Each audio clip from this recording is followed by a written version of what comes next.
2024 के लिए आज बड़ी कार्यसमिति भाजपा की हुई है। हमारे साथ प्रदेश प्रभारी दुष्यंत गौतम जी हैं। सर, काफ़ी महत्वपूर्ण कार्यक्रम रहने वाले हैं। महाजनसंपर्क अभियान बड़ा रहेगा, तो क्या सांसदों को भी फील्ड में भेजा जा रहा है? सांसद हो या कोई भी हो, सभी कार्यकर्ता हैं और सभी कार्यकर्ताओं को इस काम में लगना होगा। देश के प्रधानमंत्री जी के 9 वर्ष पूरे हो रहे हैं, यशस्वी 9 वर्ष हो रहे हैं, समर्पण भाव के 9 वर्ष पूरे हो रहे हैं। तो इसलिए सांसद अपने सांसदीय क्षेत्र में, विधायक अपने विधायक क्षेत्र में जो उन्होंने भी काम किया उनको भी जोड़कर जनता में जाना पड़ेगा। आपने बड़े महत्वपूर्ण काम बताए हैं, चाहे हम स्वच्छता की बात करें या हम सुरक्षा की बात करें या देश के सम्मान की बात करें, तो इन सभी उपलब्धियों को ये बताएंगे वहाँ पे लोगों को। डोर टू डोर कैंपेन होगा या क्या जनसभाएँ होंगी? 1 से लेकर 20 तक तो जनसभाएँ होंगी, हर स्तर पे होगी। व्यापारियों की, दाएं बाएं बुद्धिजीवियों की होगी। 20 से लेकर 30 तक का डोर टू डोर संपर्क होगा, जिसमें हम विधायक का किए हुए कार्य, सांसद द्वारा किए गए कार्य, राज्य सरकार किए गए कार्य, लोकसभा द्वारा किए गए सभी कार्यों को जनता के बीच में लेके जाएंगे। रिपोर्ट तैयार भी की जाएगी सांसदों के कामों की, उसमें कितने काम सांसदों ने किए हैं, कि कितना उनका होमवर्क रहा है, सब मालूम करते हैं। ऐसा नहीं, हम एक राजनीतिक दल चलाते हैं, तो इसलिए राजनीतिक दल के नाते सबकी रिपोर्ट भी मालूम करते हैं, सब क्या काम कर रहा है, क्या उसकी फीडबैक आया, वो सब जानकारी। सर, आपके जो मंत्री हैं वो फील्ड में कम जा रहे हैं, तो क्या मंत्रियों को कहा जाएगा कि आप फील्ड में जाइए? किसी को नहीं, कोई व्यस्तता रही होगी इस कारण से नहीं गए होंगे, लेकिन सारे अब टाइम टेबल दिया गया, वो सभी जाएंगे फील्ड के लिए। धन्यवाद सर, एबीपी गंगा के साथ बातचीत करने के लिए। आपके प्रदेश प्रभारी दुष्यंत गौतम जी, जिनका साफ कहना है कि अब सांसद, विधायक, जो भी जनप्रतिनिधि भाजपा का है वो फील्ड में जाकर काम करेगा, ताकि 2024 के जो लोकसभा चुनाव आ रहे हैं उनमें भाजपा को वोट परसेंटेज बढ़ सके और उसके साथ साथ ही 5 लोकसभा सीटों पर जीत मिल सके। ये कुल मिलाकर के जिस तरह से राष्ट्रीय नेतृत्व ने जो दिशा निर्देश दिए, भारतीय जनता पार्टी को मजबूत करने का एक प्रण लिया गया, और ये बैठक बहुत ही एक ऐसी महत्वपूर्ण बैठक थी जिसमें हमारे राष्ट्रीय महामंत्री जी तरुण चुग जी इस बैठक को संबोधित किया, और इसमें हमारे तमाम प्रदेश के और प्रभारी जो बड़े नेता हैं वो इसमें सम्मिलित थे, जिलाध्यक्ष से लेकर के और प्रदेश कार्य समिति के सदस्य तमाम लोग यहाँ पर थे। और दिशा निर्देश यह दिया गया है कि माननीय विधायकगण हो, माननीय सांसदगण हो, चाहे कितना भी बड़ा नेता हो, यानी कि माननीय मुख्यमंत्री और प्रदेश अध्यक्ष की वो जिम्मेदारी सौंपी गई कि आप बूथ लेवल पर जाएंगे, बूथ को मजबूत करने का काम करेंगे। इस संदेश के साथ भारतीय जनता पार्टी को और मजबूती देने का काम करेंगे, ताकि 2024 माननीय प्रधानमंत्री मोदी जी के नेतृत्व में पुनः सरकार बना सके।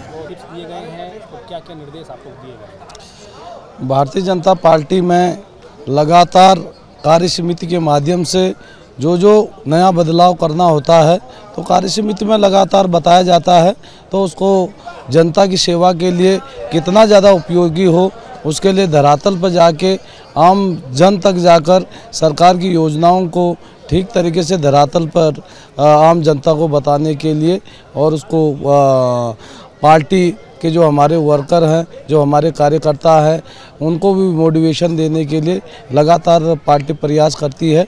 तो इस बार भी कार्यकारिणी में बहुत सारी चुनाव को लेकर चर्चा हुई है, और माननीय नरेंद्र भाई मोदी जी के नेतृत्व में जिस तरह देश आगे बढ़ रहा है, वैसे ही उत्तराखंड प्रदेश के युवा मुख्यमंत्री माननीय पुष्कर सिंह धामी जी के नेतृत्व में जो नई नई योजनाएं उत्तराखंड के अंदर लागू हुई है, तो उसको धरातल पर जाकर आम जनता को उसको बताने के साथ ना, विधायकों के साथ साथ हमारे जो भारतीय जनता पार्टी की जो एक बहुत लंबी चौड़ी जो कार्यकर्ताओं की टीम है, तो उस टीम वर्क के साथ साथ विधायक को भी उस पर सहभाग करने के लिए जो है ऐसा मोटिवेट किया गया है।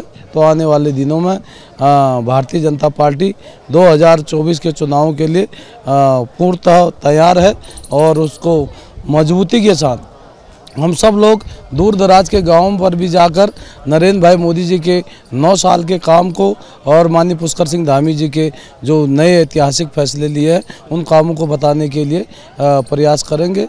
और आने वाले दिनों में भारतीय जनता पार्टी पूरे 5 के 5 सीटें जो है उत्तराखंड प्रदेश के अंदर फिर पुनः जीतेगी, ऐसा हम सब लोगों का मानना है। महासफर अभियान के राष्ट्रीय संयोजक तरुण चुग जी हमारे प्रदेश राष्ट्रीय महामंत्री, उनका इसमें आगमन था। मुख्य रूप से केंद्र सरकार के 10वें वर्ष में प्रवेश का जो तिथि है 30 मई से लेकर 30 जून तक के कार्यक्रम जो जनसंपर्क के कार्यक्रम है, प्रदेश के ऐसे वरिष्ठतम नागरिकों से संपर्क के कार्यक्रम है और विकास की योजनाएं घर घर तक पहुँचे। हमारी केंद्र सरकार की प्रदेश सरकार विकास योजना हो उसके लिए कार्य योजना हमने तैयार की है, उसका व्यापक स्वरूप इस बैठक में तय हुआ है। और मैं कह सकता हूं कि आगामी दिनों के अंदर पूरा माह जिसमें हम लोग वरिष्ठ कार्यकर्ताओं से भेंट का विषय हो और लाभार्थियों के सम्मेलन का विषय हो, युवाओं के द्वारा युवाओं संपर्क का विषय हो, महिलाओं के अनेकों जो विभिन्न क्षेत्रों में काम करने आशा बहनें, आंगनवाड़ी बहनें, ऐसे उन सब के बीच में जाकर हम केंद्र और प्रदेश की उपलब्धि को बताने वाले हैं। उन सबकी कार्य योजना इस बैठक में बनाई है। हमारी 5 बड़ी रैलियाँ होंगी और हमने आग्रह किया केंद्र नेतृत्व से नरेंद्र भाई मोदी जी की रैली हमारे एक लोकसभा के अंदर हो। जैसे वो कार्यक्रम आएंगे हमारे केंद्रीय मंत्रियों का भी दौरे इस बीच हमारे रहने वाले हैं। सोशल मीडिया से सीधा संवाद इसके कार्यक्रम हम लोग रखने वाले हैं। तो सब प्रकार के कार्यक्रम रचना इस कार्य समिति हमने बनाई है।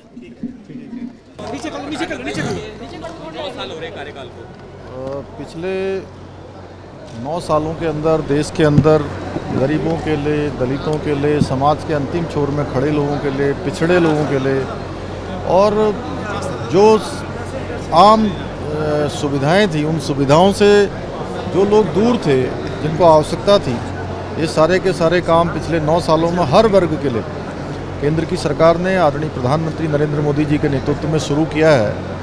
वो सारे के सारे काम आज जन जन तक पहुंचकर जन जन की खुशहाली, देश की खुशहाली का कारण बन रहे हैं, प्रदेश की खुशहाली का कारण बन रहे हैं। उन सभी को महासंपर्क अभियान के कारण, महासंपर्क अभियान जो हमारी पार्टी ने लिया है, जो पूरे जून के महीने भर चलने वाला है, उसमें घर घर जाकर, बूथ पर जाकर बूथ का सशक्तिकरण करेंगे, लोगों के बीच में जाएंगे, अलग अलग वर्गों के बीच में जाकर लोगों ने जो स्नेह दिया है, प्रेम दिया है, आशीर्वाद दिया है और उनका धन्यवाद भी करेंगे और उनके बीच में जाकर जो काम हुए हैं उन कामों के बारे में भी बताएंगे। सर 2000 के नोट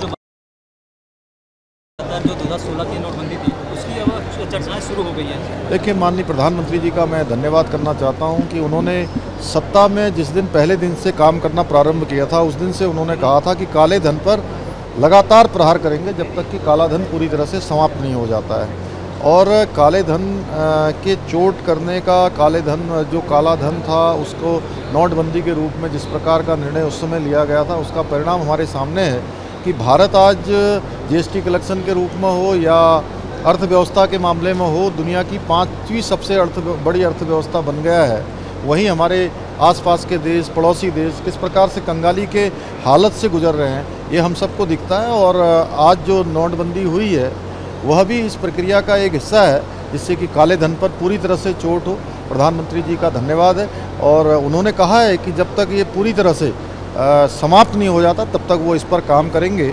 और इतना ही नहीं, जो नोट बंद हुए हैं वो 30 सितंबर तक उसकी डेट रखी गई है, इसलिए 30 सितंबर तक कोई भी नोट अपने जमा कर सकता है, इसलिए कोई पैनिक होने की भी आवश्यकता नहीं। केवल अनावश्यक रूप से लोगों को बरगलाने का काम कर रहा है। आज मोदी जी के नेतृत्व में देश तेज गति से आगे बढ़ रहा है। अभी की तैयारी भी है, तो आप किस तरह से आप जनता के बीच में जाएंगे, क्या कोई चुनौती लग रही है आपको? देखिए, प्रधानमंत्री मोदी जी के द्वारा 9 साल के अंदर जितने काम हुए हैं ऐतिहासिक हुए हैं।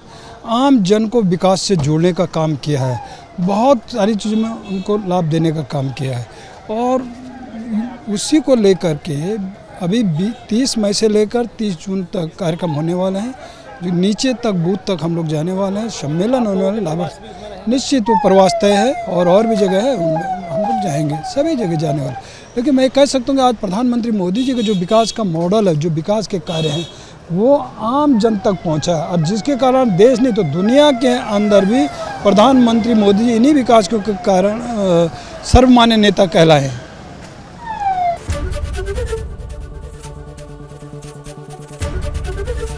एबीपी गंगा, खबर आपकी, जुबान आपकी।